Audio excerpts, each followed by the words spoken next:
Hello everyone, welcome back to my channel. অনেক দিন পর একদম একটা লং ভিডিও নিয়ে চলে এসেছি। কোথায় যাচ্ছি তোমরা কেউ গেস করতে পারছো কি জানি না, বাট আমিই বলে দিচ্ছি। স্বাভাবিকভাবে তোমাদের গেস করার কথাও না, আমরা যাচ্ছিলাম দার্জিলিং। তো আমাদের এই যে ট্রেন চলে এসেছিলো, দেন আমরা সব লাগেজ তুলে সবাই বসে গেছিলাম। বাপি অ্যাজ ইউজুয়াল বাইরে কিছুক্ষণ দাঁড়িয়ে, তারপরে ভিতরে ঢুকলো। তারপর আমরা একটু মারামারি করে জানলা ধারের সিটে যে যার মতো ছবি ভিডিও তুলে তারপর আবার ওখান থেকে আমরা ঘাট ধাক্কা দিয়ে তুলে দেওয়া হয়। দেন আমরা রাতের ডিনারের জন্য রেডি হয়ে পড়ি। এই যে ডিনারে ছিল চিকেন কষার রুটি, যে যা আমরা ঘর থেকে এনেছিলাম। আর হ্যাঁ, বলে রাখি, আমরা যাচ্ছিলাম আমাদের জেঠুর বাড়ির ফ্যামিলির সবাই আর আমরা। তো ঠিক আছে, এইভাবেই আমাদের সেদিনের রাতটা গেল। আর এই যে পুচকেটার সাথে আমাদের ট্রেনেই আলাপ, কিছুক্ষণের আলাপ।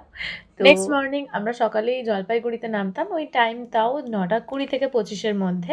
পারফেক্ট টাইমটা আমি গেস করতে পারছি না। তো যে যার মতন সকালের টিফিন সেরে সবাই রেডি লাগেজ নিয়ে এই যে আমরা নেমেও পড়লাম। দেন আমরা সবাই মিলে যাচ্ছি আসল আমাদের ডেস্টিনেশনের উদ্দেশ্যে। আমরা যে 3 দিন ছিলাম, আমাদের এই গাড়ি বুক ছিল। আমাদের পুরো ফ্যামিলি মিলিয়ে 2টো গাড়ি বুক করতে লেগেছিল। তো ওই গাড়িতেই আমাদের পুরো ঘোরা টোরা সব প্রত্যেক দিনের হয়েছে প্রায় এই গাড়িগুলো। আর এই যে এত সুন্দর সুন্দর দৃশ্য দেখা আমাদের এখান থেকেই শুরু হতে থাকলো। আর হ্যাঁ, আরও একটা গুরুত্বপূর্ণ কথা, আমি এত পয়েন্ট করে করে সব জায়গার নাম তো বলতে পারবো নাই। তো আমার যে জায়গাগুলো ভালো লেগেছিল, দাঁড়িয়েছিলাম, ফটো ভিডিও করেছি আর তোমাদের সাথে শেয়ার করছি। ব্যাস এই না, এতটুকুই। সবাই খালি ভিউ এনজয় করো। আর একটা দে। তো আমরা সব রকমের ভিউ এনজয় করতে করতে পৌঁছে গেলাম আমাদের হোটেলে, যেখানে আমাদের বুক করা ছিল। সবার লাগেজ উঠে গেল, কিন্তু মানুষগুলো রইল নিচেই, সবাই ভীষণ টায়ার্ড। তো যাই হোক, সব কিছু সেরে তারপর আমরা যে যার রুমে এলাম। এবারে আমি রুমটা একটু ভালো করে দেখিয়ে দিই। ভীষণ ক্লিন ছিল, সাথে ঠান্ডাও ফ্রি ছিল। আর এইটা হচ্ছে আমি। তো এবারে আমি জানলা দিয়ে একটু ভিউ দেখিয়ে দেবো। এটার কথা বাদ দাও, জানলার ভিউ বলতে সেরকম কিছু ছিল না, ওই পাশাপাশি হোটেলগুলোই দেখা যাচ্ছিল। এই রেগে গিয়ে পর্দা টেনে দিয়ে আবার ব্যাকে চলে এলাম। রেগে যাওয়ার কারণে হয়ে গেল আমার একটা বড় ক্ষতি। নারকেল তেল এনেছিলাম মেকআপ রিমুভ করার জন্য, সেটা জমে গিয়ে বরফ হয়ে গেল। তো ঠিক আছে, এখানে আমাদের তারপর রাত্রে ডিনার অর্ডার দেওয়া হচ্ছে। হোটেলেই ডিনার অর্ডার দেওয়া হয়েছিল। আর ডিনার যতক্ষণ হচ্ছে ততক্ষণ আমরা বেরিয়ে গিয়েছিলাম মেলে। 3, 2, 1 টাটা। আমাকে ভালো লাগছে তো? আমি জানতাম ভালো লাগছে। তো যাই হোক, এবারে আমরা বেরিয়ে যাচ্ছি মেলের দিকে।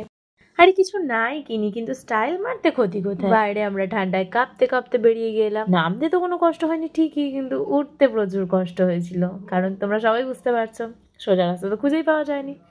ও আর এই যে বিশ্ববিখ্যাত ফটো তোলার জায়গা, যেখানে ফটো তোলার জন্য প্রচন্ড লম্বা লাইন লেগেছিল, যেটা দেখে আতঙ্কিত হয়ে আমরা আরো এগিয়ে চললাম। আর মনে এই সান্ত্বনা দিলাম যে না, ফেরার পথে তুলে নেবো বা অন্যদিন আবার তুলে নেবো।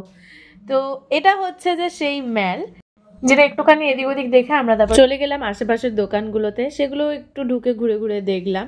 অর্ধেক জিনিসে আমি মাথা মুন্ডু বুঝতে পারিনি, তাই এবার বেরিয়ে এসেছি। আর এগুলো দেখে বুঝতে পারছো তো, লাইফে যতই প্রবলেম আসুক এরকমভাবে মাথা নেড়ে অ্যাকসেপ্ট করে এগিয়ে যেতে হয়, বুঝলে?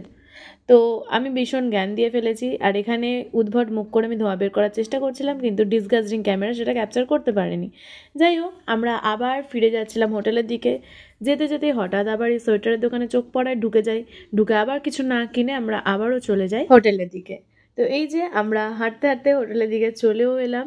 এবার জাস্ট ফ্রেশ হবো আর ডিনার করবো, তারপর ঘুমিয়ে যাব। কারণ নেক্সট ডে আরও তাড়াতাড়ি উঠতে হবে নেক্সট লোকেশনে যাওয়ার জন্য। সেটা তো এখন আমি বলবোই না, নেক্সট ভিডিওতে দেখতে পাবে, আরও ইন্টারেস্টিং হবে।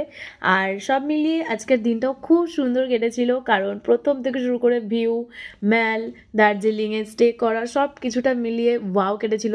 তবে সবে তো শুরু, আরও যে 2-3টে দিন রয়েছে আমরা কেনাকাটা করবো দার্জিলিংয়ে। আমি খুব এক্সাইটেড তোমাদের নেক্সট জিনিসগুলো দেখানোর জন্য। এগুলো আবার পরের পার্ট 2-তে আসবে। এটা হচ্ছে পার্ট 1, এখানেই শেষ করলাম। ততক্ষণের জন্য সাথে থাকো, আর ভালো লাগলে অবশ্যই লাইক, কমেন্ট, শেয়ার করো। টাটা।